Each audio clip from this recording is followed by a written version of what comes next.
All right. Thanks, Dave.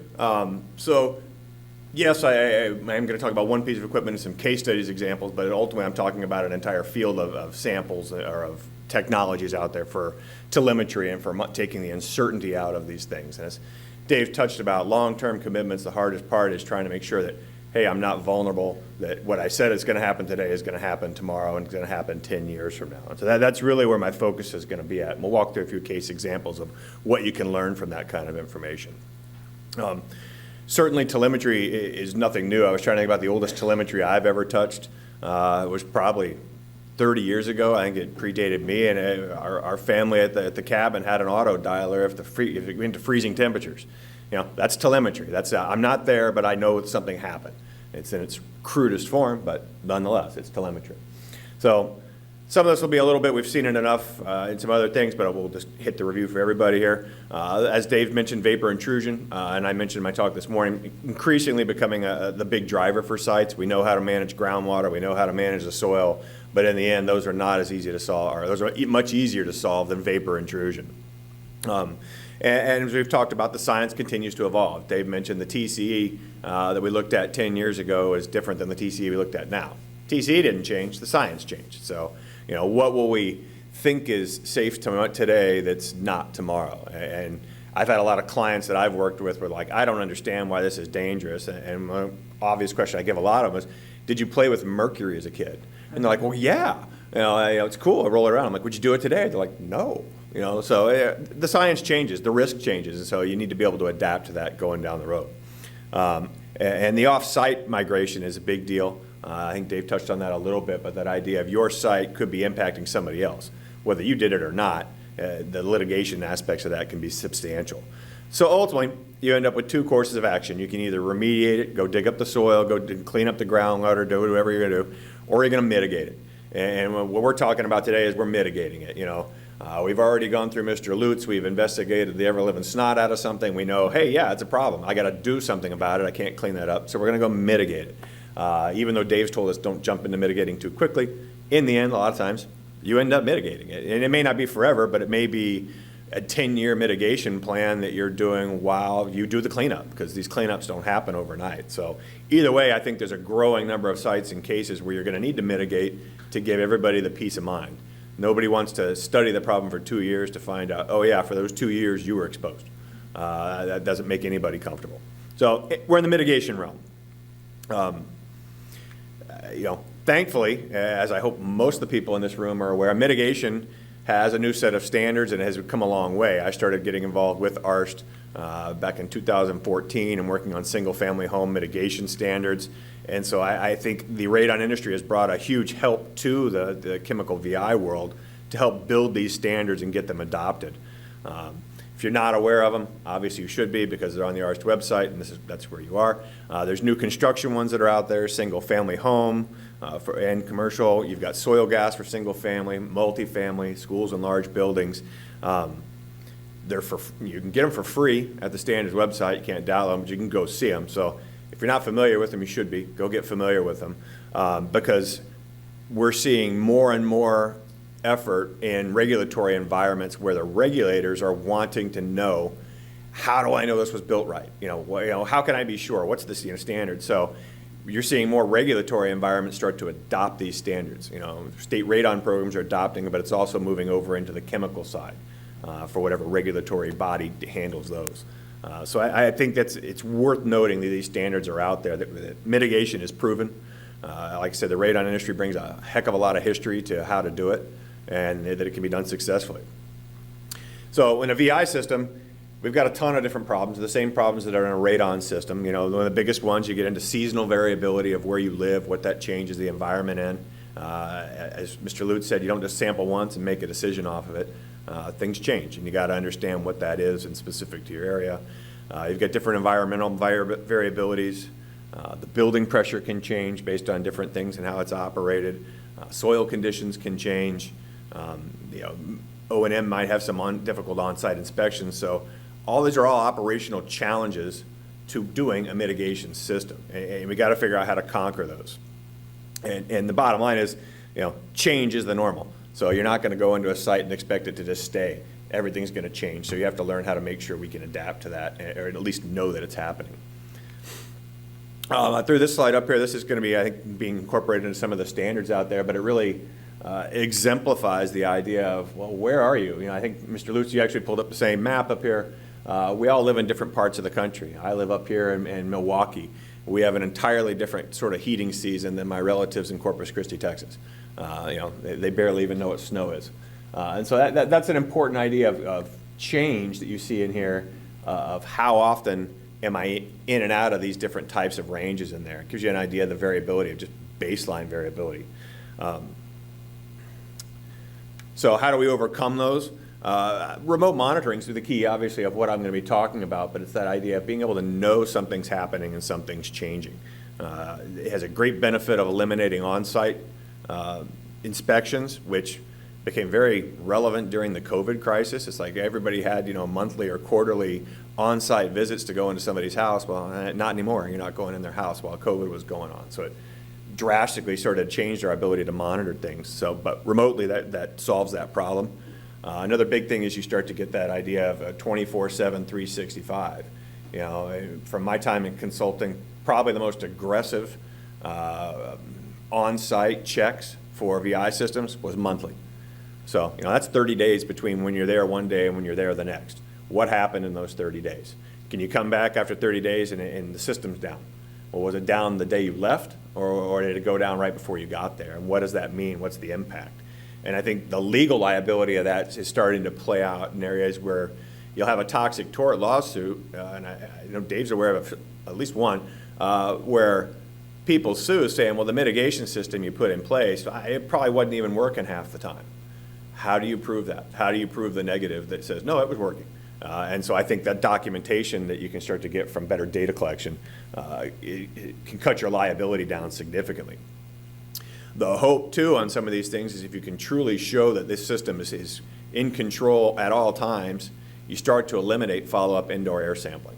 As Mr. Lutz insinuated, $300 a pop for a Sumican, it ain't cheap, you know. So, you know, how often are you out there doing that? It has some long-term implication costs. And for in the consulting world, you know, that $300 sample, that's just the sample. You're probably at least $300 and more in labor getting the staff out there to do it, and then probably another $300 or more to have people reviewing it and writing reports. So you're thousands of dollars probably in for every sample that you go collect. And so there's getting away from that, finding other ways that we can get to that. Radon can be a clue, as they were showing, for when you sample. It can also be a clue to show I don't need to sample, if we can show that. So that goes with the pressure field out there. So ultimately, you can save some money. You conserve your resources, send your staff out there only when you need to, keep the liability down, and then meet the regulatory requirements with an alternate approach, give them certainty. Because that's ultimately what every regulator, I was one myself for several years in Indiana, they don't want to remove the uncertainty. How do I know that what you're telling me is happening today happens 10 years from now? And so that's the goal. So we'll do a couple case studies. As I said, telemetry is not new. There are a lot of ways to skin that cat. So, you know, people have been doing telemetry systems on SVE systems to turn pumps and cycle things off, and different ways to do things. But there are new ones out there. And so the equipment that I'm demonstrating here that we use for these case studies is the Vapor Sentinel. We're upstairs. It's not a sales pitch, but this is just showing you what we used. It gives you that real-time pressure and power is what it's after. Tells you if you have loss of connection, and it also gives you the ambient conditions that are going on in the environment. Cellular-based, I think that's a key thing. Growing out there in the regulatory world is because I can't rely on, you know, somebody didn't pay their cable bill, so we don't have Wi-Fi, so I don't have any data. You know, and now the regulatory just went down the tank. So whether it's cellular or not, it needs to be independent from the property owner, I think is very important to maintain that integrity of the data. And then ultimately it's cloud-based. And so you can go out there and get it and geek out on data all you want before, after, during, when it's operating. So the case studies. This is typically what they look like installed out there, pretty innocuous, sitting outside next to blowers. You've got a user interface that you can go on. You can see, okay, yeah, I've got red lights, I've got green lights, I've got something, you know, red lights, something's wrong. Green lights, all's good. Yellow, something, hey, I got to go look at that. Let's understand the data a little better. And so then you can go dive in. You can start really looking at the data and learn some things. And so that's what we're going to look at is what can we learn? First case study is a site in Georgia that we are at, and it's a large site. I'll leave it confidential in here, but they had a large plume. You can, it's kind of faint, but here was the big property up here, and you had a groundwater plume going this way, and they're not all on the screen, but there was 25 homes that had mitigation systems put on them to go and to protect the people from that groundwater plume and the vapors. We installed one of these systems on one of them close to the property just to start to understand, well, what's our variability, what's going on, and give some assurance of what it looks like. And so what you have, and this is, I think this is a little over a year's worth of data. Yeah, it's a little over a year's worth of data. And this is just showing two fields. We have the temperature, and we have the orange color, and then the pressure induced in the pipe is the blue color. And so, yeah, okay, that's a lot of variability. You can see daily cycles of things going on. You can see some seasonal trends going on. And ultimately, then you're like, okay, well, what the heck's that? What happened there? What's going on there, and why? But what I think is important to point out is, okay, let's look at this site as if we had just done some semi-annual or quarterly checks on the site. And so there you have the little purple circles there. That's when we went out. That's when we looked at the site. We didn't see any of this. We have no idea. We would have never had any idea what happened there. And if it's significant, how often it happens, and the relevance of it. Or conversely, well, what if I had gone out there on that day? How would I interpret it there as to what's going on there and why? And so ultimately, these huge data gaps leave uncertainty. I don't know what's happening at that system. But you start to fill the data gaps, and you have a lot more confidence of what it's doing and how often it's doing it. Ultimately, these two events, where's the next slide here, was environmental. Turns out the property had a grading problem. And so during some very large, significant rain events, you would have ponding on the side of the house, and just inside and down below, there was the extraction coming out of the basement. And so you'd get full ground saturation down there. So the pressure would spike because it couldn't pull anything. They regraded the property. It stopped. But ultimately, that whole mitigation system was getting tanked because of a grading problem on the property. And I don't know how, if you hadn't had that data, how you ever would have picked up on that. And I think that's one example of environmental. So second case study, we're going to go up to Wisconsin. This is again, I'll keep the site confidential on there, but this is a 4-building setup of condos. Each of these buildings are 2 stories with full basements on them, and they were established on a historical site with chlorinated impacts to the soil. So subslab depressurizations were installed at each of these, connected to the drain tiles and depressurizing under it to keep everything going. And then we put on these systems on there to monitor what's happening with them. And that was actually requested by EPA to have that as part of the long-term stewardship plan so that they had confidence in giving the site closure. So what's the data look like? I won't plot it all. This is 4 of the units that I just kind of threw up there to pick out. Tremendous amount of data. These systems are set up to collect data every 5 minutes, and in over a year, this is a fraction of the actual data. You have to strip it out because otherwise Excel will explode on you because it can't handle that much data in a plot. But yeah, so we see, I think, a lot of interesting things from this. We see similarities, we see differences, and I think these buildings are all right next to each other. So what kind of differences? Why does this one maintain this pressure and this one doesn't? Why does this one trend faster than that one out there? So again, I'll go back to my example of using the top one. Let's go back to a quarterly plan where we just go out there once a quarter. What do I learn? Okay, we got those. In that scenario, yeah, I think, you pretty much captured exactly what the year looks like. But let's look at another one. You still missed this. What happened here? Why are these big negative spikes going in there? What went wrong at these systems out there? And also, you can see seasonal. You can start to see some of the changes in there coming in there. So big long-term ranges in seasonal, but you get a good baseline understanding of what's going on at these sites with this level of data. What happened at that point there?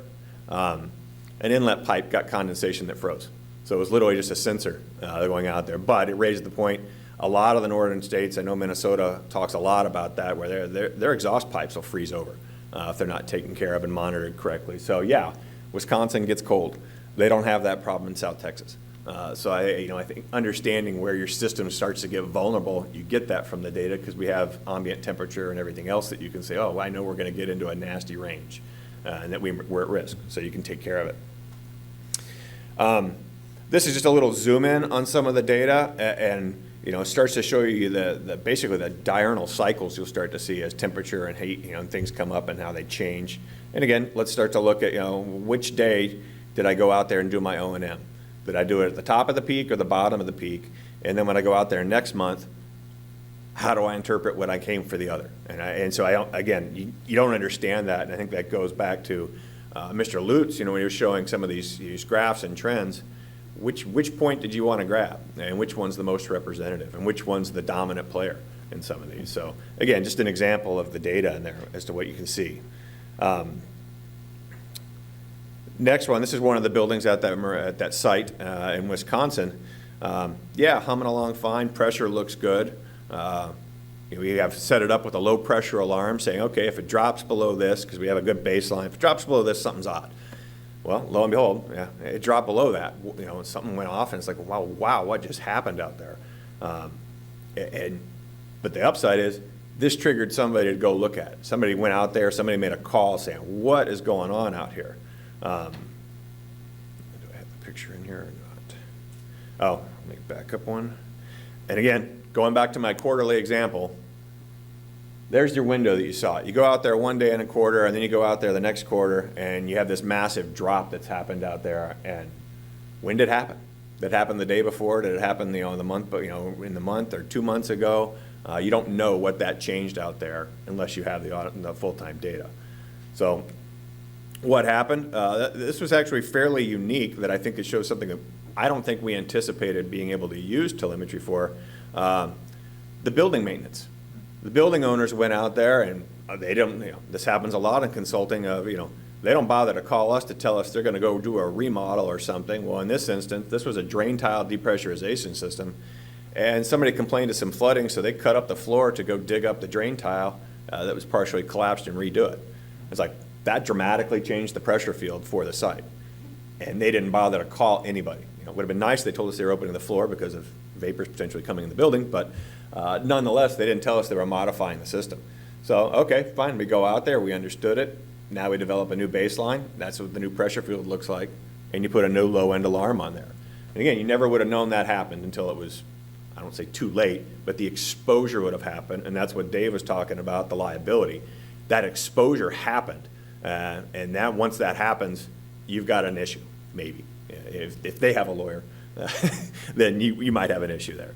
So basically that idea of short-term benefits as well as the long-term trends, I think is a huge benefit for some of the telemetry out there of how you can be protecting and removing the uncertainty in your systems.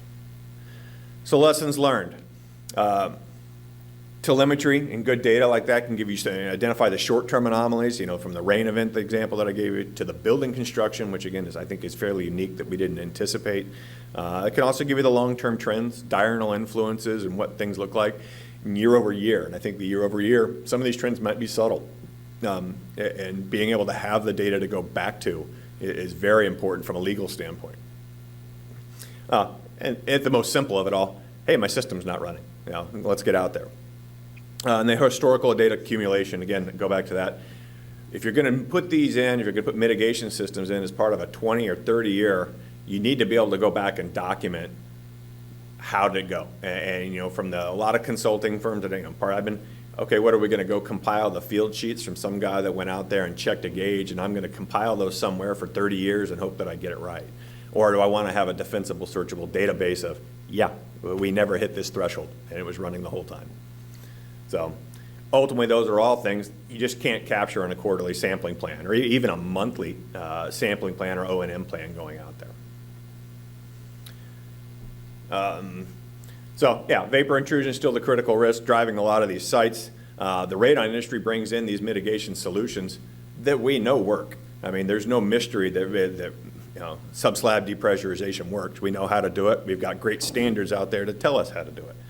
And ultimately, having a long-term monitoring plan that includes a heavy load of data gives you the most defensible defensible data set to say that my system has little uncertainty as to what's going on with it. And with that, I will take any questions. So we'll do questions for both you and Dave. And we've got a microphone, Todd. Any questions?